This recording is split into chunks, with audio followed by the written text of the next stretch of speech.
And joining me on the line to talk about his brand new song from the Royal Belgian Conspiracy, we have got Moozi. G'day, Moozi. How are you today? Good. I'm good. I'm in sunny Newcastle today. I've been travelling around, and yeah, this is where you find me today. Well, that's good. It's a nice spot, Newcastle. I've been there. I sort of have vague memories of going into one of the pubs, but I don't remember leaving, so I'm not sure if that's a conspiracy in itself. So. Sounds like a good time. That's what it sounds like. That's my Newcastle experience. I might have to leave it there.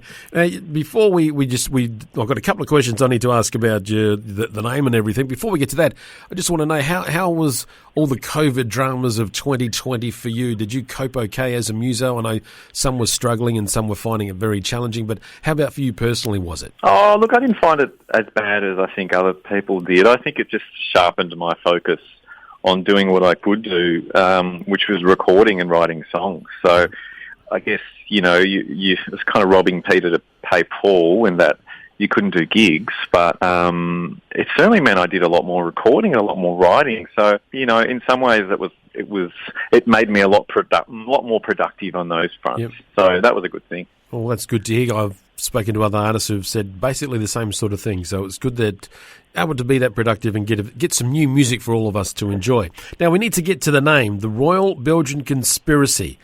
Where did that... I've heard of some great band names. Where did that come from? How did it all happen? So my family migrated to Australia when I was a little kid. I was 6 years old, and we came from Belgium. So that's where the Belgian part comes from. And I remember in on my dad's side of the family, there was a baron.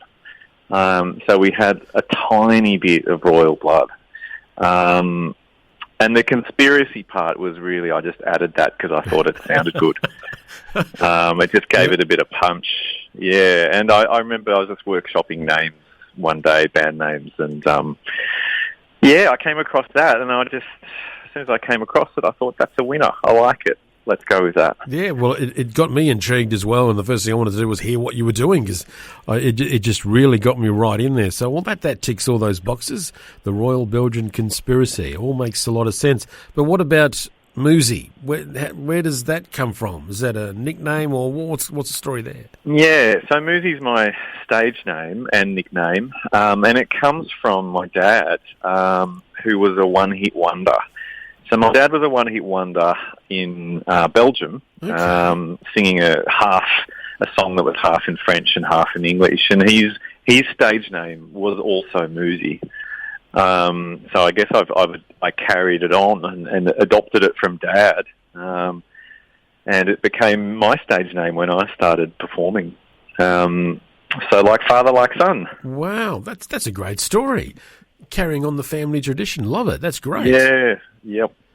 And how does he had a number one back, I think, in the 60s, and then he was a classic one-hit wonder, a big hit, and then he tried to back it up, and it didn't work. And has he passed on some number one hit wonder advice to you to try and replicate or do better than him? Yeah, look, he does give his two bobs worth and tell me what he thinks, songs I write, how they should go, and what I should focus on. And but he does come from a different generation, so his song was, if I had to pigeonhole it, a bit of a kind of a Beach Boy croonery song. So a different vein to the stuff that I write. Very much so. Then now after hearing your song and then thinking of Beach Boy crooning, that's very, very different, and understand the different eras as well. And then, that's an incredible story. I reckon that's absolutely... I've never spoken to someone whose father or parents had a big hit song, so it's doesn't matter where it is, we love chatting to them, so it's good to hear. Good on you. Now, Moozi, before we move on and talk about the song, what's this about you being a supporter of the Sydney Swans? Yeah, I'm a Sydney Swans tragic. I do love the Swans. And it makes no sense, because as a migrant family, my parents weren't into any sport whatsoever, actually, let alone the sports played in Belgium. But somewhere along the line, I fell in love with Australian football, and and my love settled firmly with the Sydney Swans. And I have. I'm just one of those tragics, those real footy tragics that always check the scores, but then also check how the reserves are going, and looking up stats. And it's in my DNA. Well, you're in good company with us because most of us are footy tragics here as well, supporting our teams through thick and thin, and that's just what we do. But how do you think the Swans will do this year? I don't think they'll do that well, to be honest. But I think that they're building nicely, but they're too young to do well. So I think they're in the right direction, but I don't think they're heading in the right direction. But I don't actually think they're going to get that many wins. Well, I'll keep that quote, too young to do well, and pass it on to our footy gurus here and see if they agree. We'll see what happens there. We'll see what happens. Now, you were saying that last year you spent a lot of time writing and recording, so how do you find the writing and the recording processes? They're quite different. Do you enjoy one more than the other? I certainly enjoy writing more than recording. I find recording a little bit painful at times. And, with the advent of home recording, even though I do some of it in the studio, you get in the habit of thinking you've always got a better take in you, which means that you're doing take after take after take, and that's problematic. The reason I ask is, and I had suspected that, was when I'm listening to your song and the new single, Hold On, which we're going to hear shortly, there's a certain mood and feel to that song, and I'm just adjusting my ears at the moment. But just wondering how you go about getting that mood right, because I take it would be something that's very different to how you've recorded it to how you present the song live. Yeah, no, you're completely right. And songs can transform somewhat in the studio as well. So, you end up playing with different elements to convey a feeling, I guess. And, often what you think the song will be and the way you have it in your head ends up transforming in the studio. And sometimes that's for the best, and sometimes it's not. Sometimes you're just not satisfied with the end result, and it's not meeting what's in your mind of how you feel it should sound like. Yes, I understand what you mean. Is that something that you can find yourself sort of overthinking and overproducing a track, and when you should really just strip things back a bit? Yeah, that's always the risk, overproducing. I think it's something I'm always really mindful of, because I can be a bit of a perfectionist when it comes to songs, and that there's an inherent risk of overproducing when you're trying to make something too perfect. I try to get other people's advice and step in, and there's a guy who's produced the album that's coming out, and it's good having someone who's a bit independent, not too close to it, who can whose advice you trust. You need someone like that, I think. How was it performing on the London Underground as a busker? What did you learn from that? Oh, that was great.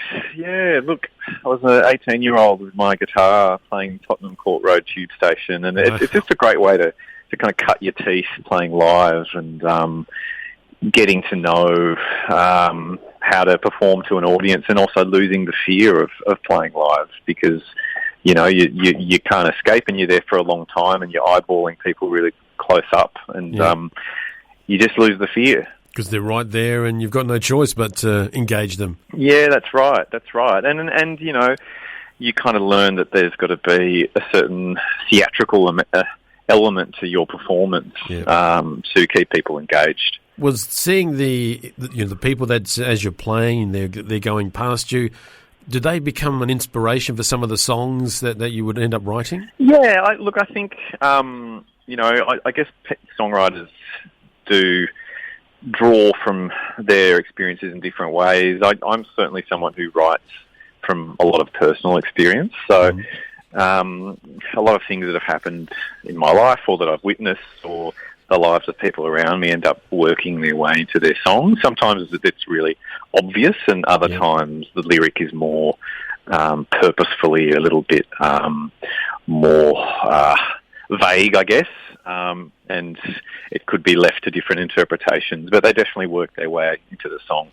When you're saying that you write from a very personal perspective, is there ever a point where you think there's a line I cannot cross, or it's all out there? You'll just expose yourself. You're not afraid of that exposure. Yeah, look, I'm generally not afraid of that exposure. I mean, I think if I'm writing something that's a bit too... If I think it'll be too almost confronting for a listener, then I might soften the lyric or to be something that's still maintaining the message, but maybe not as blunt. Your new single, Hold On, tell us about that. How did that come about to you? Yeah, look, that's written about a friend who, she was very unwell and she was in the hospital at the time, and she kind of had pretty significant mental health issues, and I wrote the song for her, really, as a companion, to kind of give her a bit of courage and a bit of strength. So it was one of those ones that I wrote relatively quickly because I wanted to get it to her very quick, so she could listen to it and just to give her a bit of strength, really.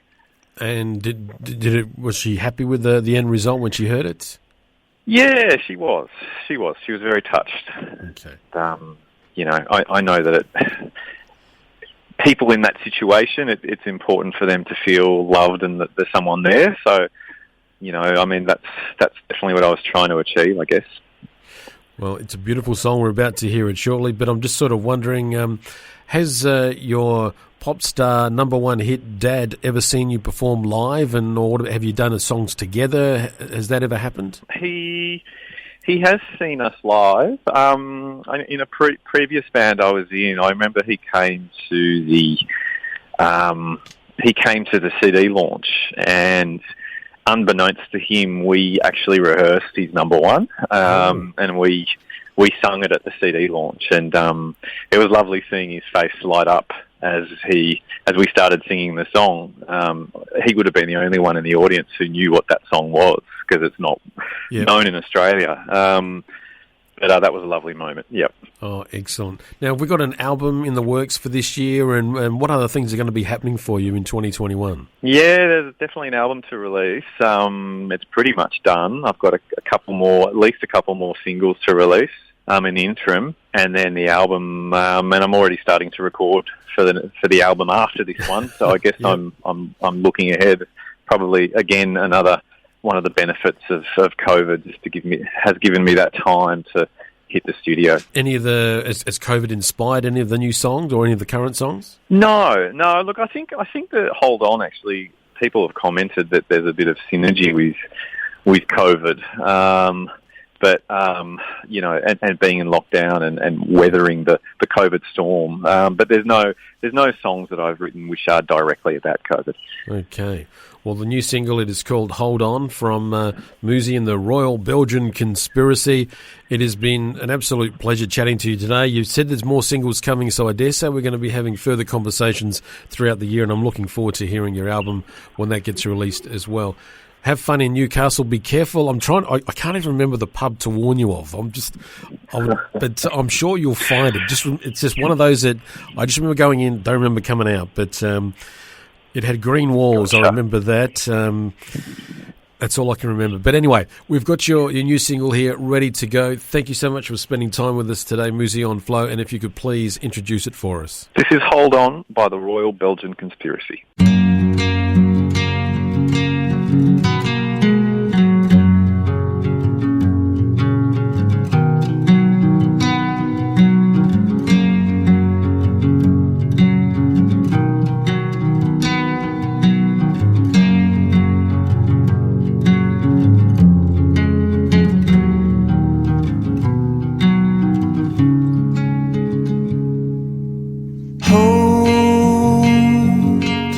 Hold on tight, don't let me go.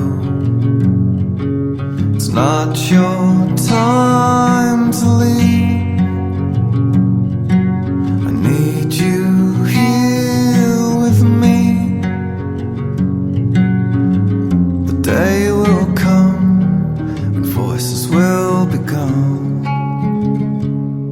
So hold on.